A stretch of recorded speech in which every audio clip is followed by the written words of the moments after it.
vamos a aterrizar este punto, vamos a llevar pues ya un paso siguiente y vamos a ir a las ofertas que tenían los Nets por Kyrie, que ya hablamos pues de cuál la aceptó los Nets, de por qué la aceptó pues es otro tema, pero de qué ofertas más tenían los Nets.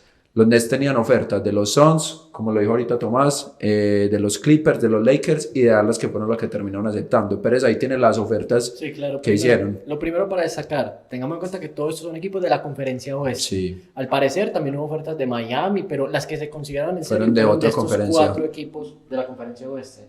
La que ya dijimos, la de los Mavericks, que fue la que se aceptó, Spencer Dinwiddie, Dorian Finney-Smith, la primera ronda de 2029 de Dallas, sin protección, y 2 segundas rondas. Ahora los Suns. Lo que ofrecieron los Suns, en mi opinión, yo creo que era el mejor paquete. Era Chris Paul, Jay Crowder y una primera ronda futura sin protección. No hay año. Los Lakers, Russell Westbrook y 2 primeras rondas. Las famosas 2 primeras rondas de 2027 y 2029. Y la de los Pero Clippers. espérate, los Lakers también ofrecieron, además de eso... No, lo que pasa... No, ellos no ofrecieron más. Los Pasa otra Nets cosa. pidieron más. Al parecer los Nets pidieron otra ronda y pidieron a Austin Rivers, No, el no, joven Max de los Christie, Lakers. uno de O los Max dos. Christie. No, el mejor pick que ofreció los Lakers fue No, ese Russell Westbrook. es el que está en Minnesota. Austin Rivers, Christie y una de las 2 rondas. Y los Nets pidieron la segunda ronda además.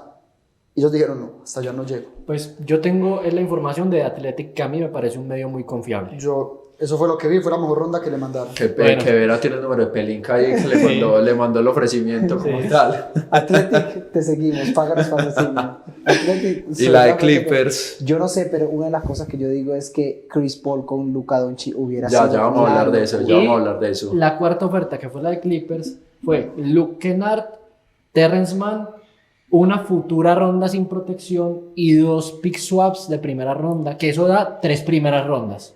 Que es la más regular de todas las Esa fue la ofertas. primera que se rechazó. Sí. Hubo un momento donde se dijo que esta era la conversación más avanzada, porque cuando se aceptó la de Dallas parecía que las conversaciones estaban muertas. ¿Qué oferta hubieran aceptado ustedes buscando el mejor futuro o Siendo general lo manager. mejor Siendo para los Nets. Sí, siendo los Nets, sin tener en cuenta sus líos personales con Kyrie? O sea, ¿cuál es la mejor oferta para los Nets como equipo, según ustedes? Si uno estuviera jugando 2K y lo piensa, o sea, digo 2K porque ahí no hay problema, no tienes nada personal con los jugadores. Yo sí. Yo facilito. Tomás quiere perder en 2K también. Yo tomo la de los Suns.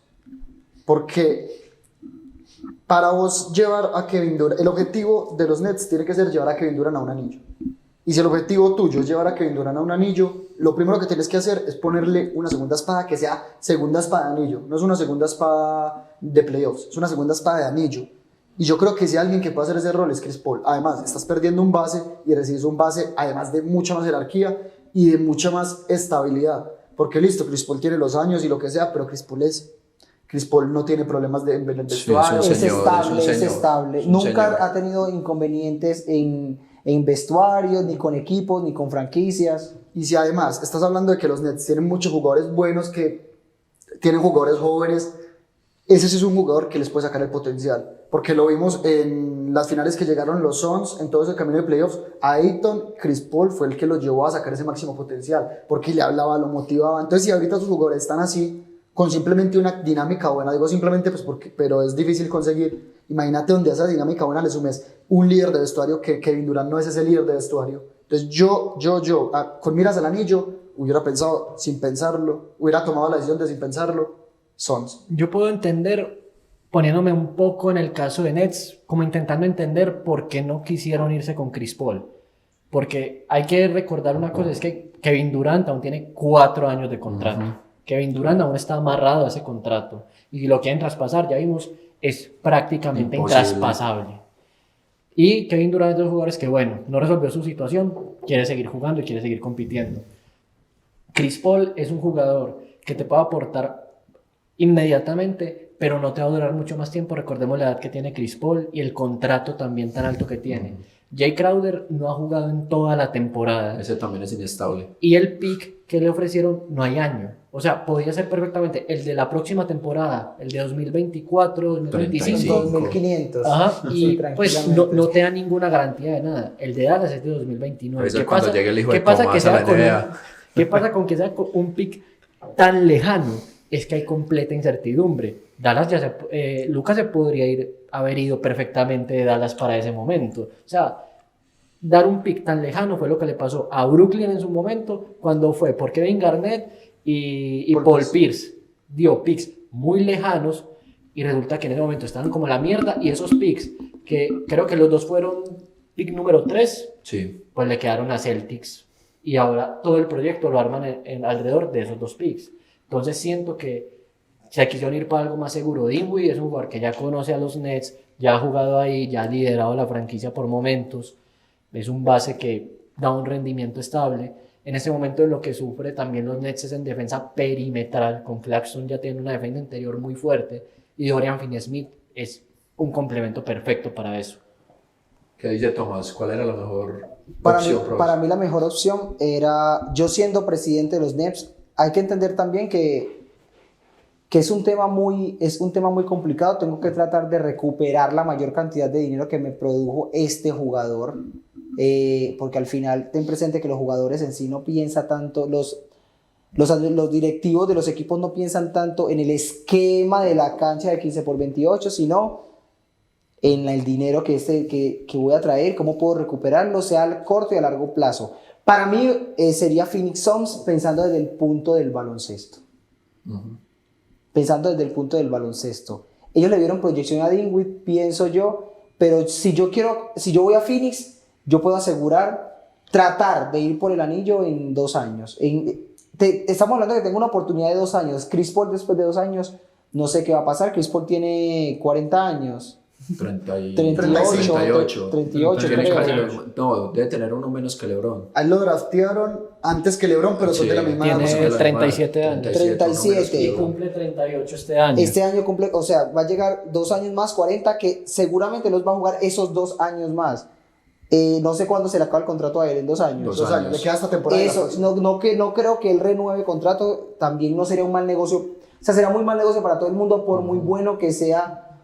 Entonces, tener ese contrato de 2 años y pensar de que en 2 años tengo que volver a buscar otro armador. Pienso que ellos buscaron en estos momentos con Dinwiddie una buena estabilidad y llevar el equipo, la membresía ahí a ver qué puedo hacer. Para mí, si Chris Paul juega con Kevin Durant, las cosas van a ser, ya vimos lo que hizo Chris Paul en Clippers, que Jordan puso a Jordan a producir en una manera impresionante, y a Blake Griffin, mejor dicho, que abajo en el juego interior nadie superaba a esas dos torres.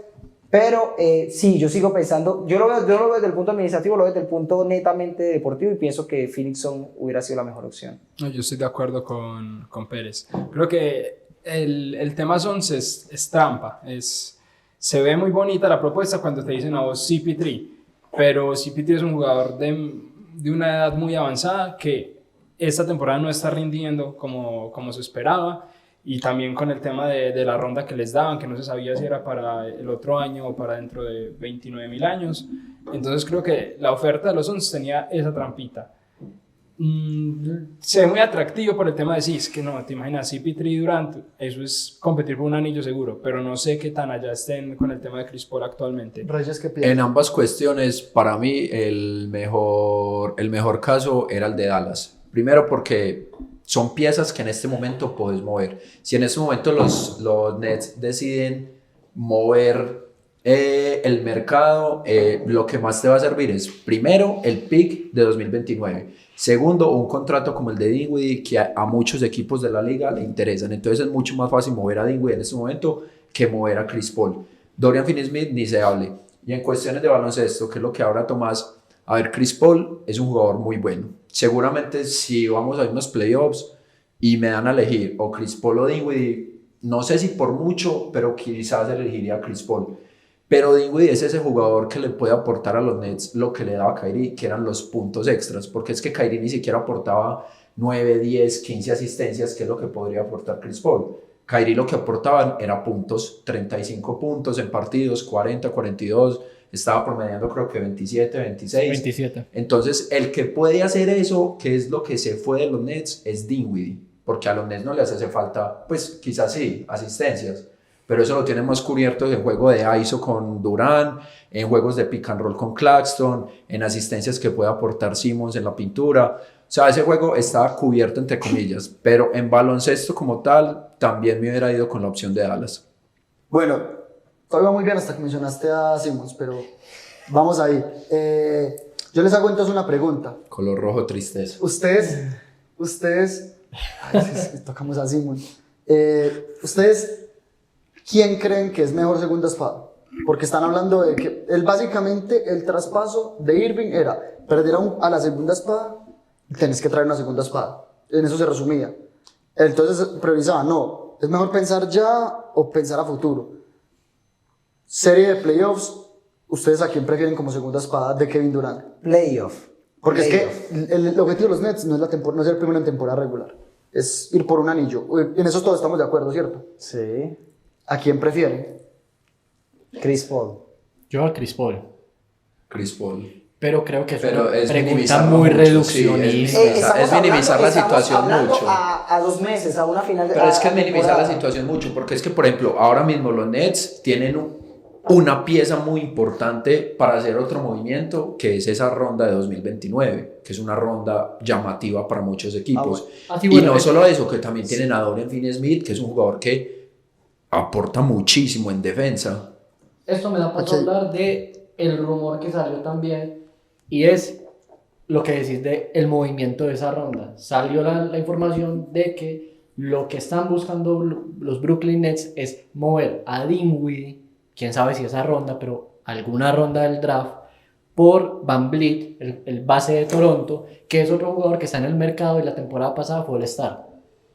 Y es un jugador que también encaja mucho en ese perfil de lo que perdieron con Kyrie, un base anotador. Sí. O sea, a mí personalmente me gusta más Dinwiddie, pero entiendo por dónde puede ir el movimiento. Y es más, si en ese movimiento, obviamente los Nets que tendrían que dar algo más, si en ese movimiento podrían llegar Van Vliet y Anunoby, los Nets, pues obviamente tendrían que incluir mucho más, que es lo que digo, la ronda, no, para incluir. No, Michael Jordan, Pippen, Y el Rodman. Power Ranger rojo.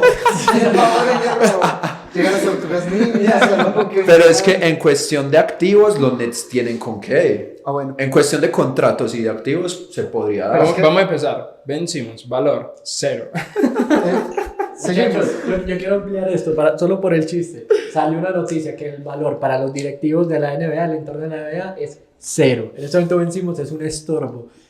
Que 7 asistencias y que 6 puntos valen $30 millones el salario. 30 millones de dólares está bien para un jugador de rol. O sea, tiene estadísticas de buen jugador de rol. Sí, pero que cobré, yo que sé, 8 millones, 15 millones. Bueno, pero ya volviendo a temas importantes, vamos a hablar de baloncesto, pues que eso es lo que nos compete.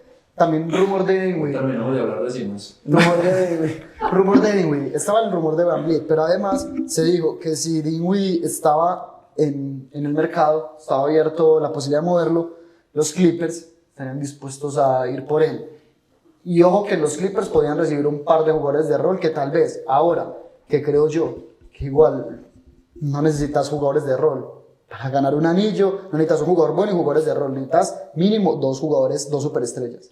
Pienso yo, no sé ustedes cómo van eso. Yo aún así creo que, por ejemplo, rememorando el caso de Dallas, el anillo que tuvo Nowitzki no tenía una segunda espada, una segunda estrella, pero tenía unos complementos Tenía tan Kidd. impresionantes. Pero era un Jason Kidd que estaba terminando su carrera, no era el Jason Pero era un Kidd Kidd de de 8 New Jersey. asistencias. Pero no era el Jason Kidd de New Jersey. Mm. No era el Jason Kidd que hoy es segundo máximo asistente de la historia de la NBA, Pero- que era All-Star constantemente. Pero tenía, por ejemplo, un Tyson Chandler en la pintura, que luego fue defensor del año. Y siento que Durant ya tiene eso, por ejemplo, con un Nick Claxton. Claxton, eso entonces ser top 3 para defensor del año de la Sí. NBA. Tiene una profundidad tan grande ese Curry, hay un partido donde se enchufa. Hablamos de Watanabe, pero por ejemplo, TJ Warren, que está lesionado, es un jugador que también te promedia 17, 18 puntos.